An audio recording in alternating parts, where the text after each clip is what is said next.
hello. This is Dr. Carl from West Michigan. Dr. Carl from West Michigan, welcome to the program. What's on your mind?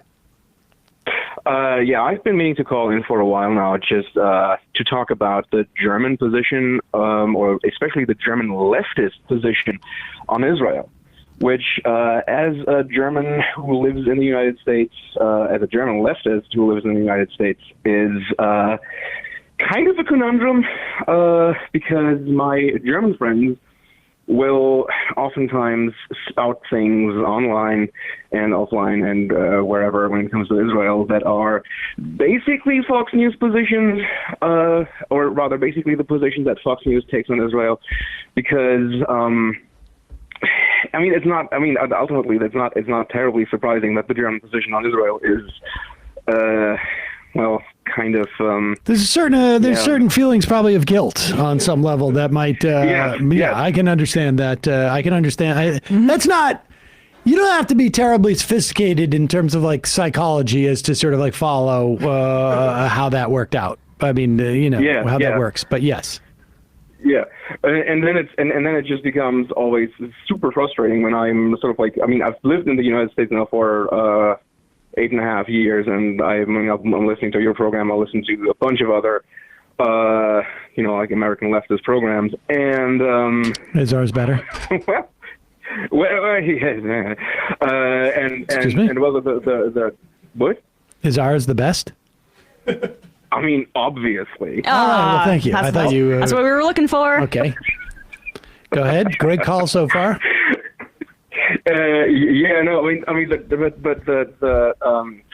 It's just super frustrating, especially whenever I try to recommend my German friends any American leftist podcast or things. I often get the reaction like, yeah, but they support BDS, so they're anti-Semitic, and so we can't really why are you listening to these people? And I'm like, wait, what?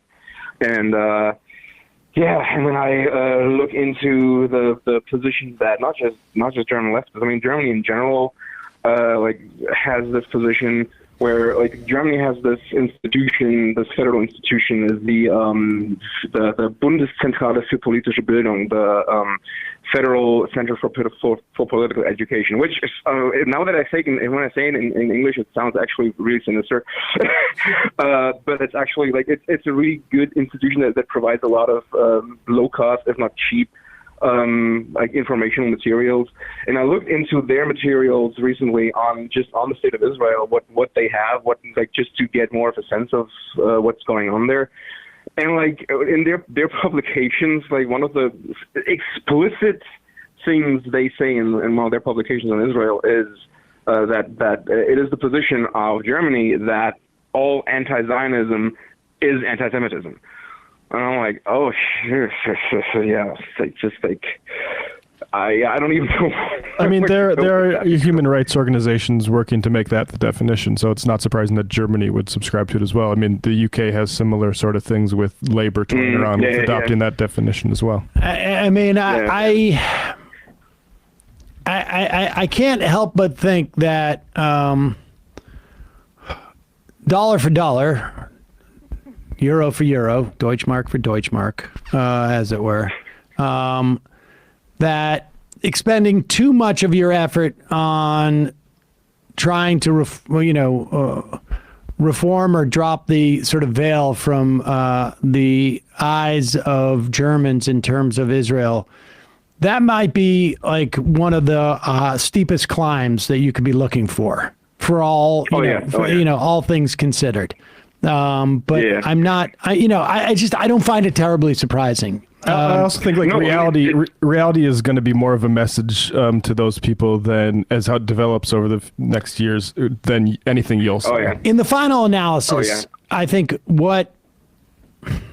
I don't necessarily even think it's going to help, but it might. Is that in this country, the Democratic Party, I mentioned something to this effect yesterday, I think is, probably still a decade away, maybe a little bit less, hopefully less, it could be 5 years away from having as its, if not stated, but unofficial position that aid is going to be conditioned in Israel. I mean, I'm hoping that we can get there sooner than later, but I get the sense that it's going to be like one of those things where it's not going to be a gradual shift. It's going to be like almost like there's going to be some event. And again, I think in the Democratic Party, the support for Israel is wide, but it is not deep. And I've seen a bunch of different takes. We talked about this in the context of Cuomo yesterday. I've seen a bunch of different takes on why he's doing this program. And I think it really is just like, it may be for his own political fortune, but I definitely think that group he's talking about is being deployed to undercut members of like the Justice Democrats because they are the vanguard here. But this panic is indicative of their understanding that the support for Israel in the Democratic Party is waning far more than it would appear, I believe, from the way that people are voting at this point. And so we'll see. But I appreciate the phone call. And I like your taste in American leftish politics podcasts. Thanks. All right.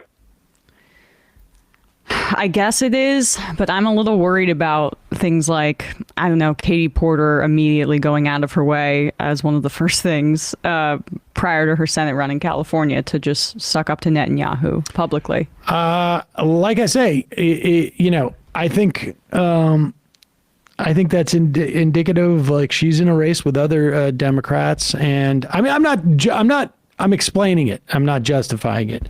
Is it a problem? Yes. But in terms of my theory that support is still relatively thin, I think so. Kristen Gillibrand was like when she was the congressional representative in District 20, now District 19, upstate. Full on gun rights. Full on. Yeah. Changed rather quickly when she became senator, and that's all. That's my point. My point, though, is that Katie Porter is one of the more leftier members in the House, and even she's still feeling the need to do that. And it's like she did it in the well, it's interesting because there's there's differing things. Because Bertie just came out on the Sunday show saying, we need to condition this stuff and look at conditioning this stuff. That's why the Katie Porter thing frustrated me so much, because it looked like we were getting at least the left wing of the party on the same page about that. But do you remember when what's his face, Tim Kaine boycotted Netanyahu speaking when he was invited by Boehner? Yeah. Like, this is not a left-right issue within the Democratic Party. It is going to be more of like it is a funding issue on some level, and I think it's going to be, it's regional, frankly, depending on where you're coming from. You could put the most liberal, the most leftist senator you want in New York, and it's going to be tough for them to come out. Difference in like being pro-Israel, doing what Fetterman did, pivoting in the general. I don't love it, but I understand the strategy. Or Kazar just said, yeah. Yeah, and different than saying, Netanyahu, I'm so impressed by him, and going on. Look at his LGBT bona fides. Really craven stuff.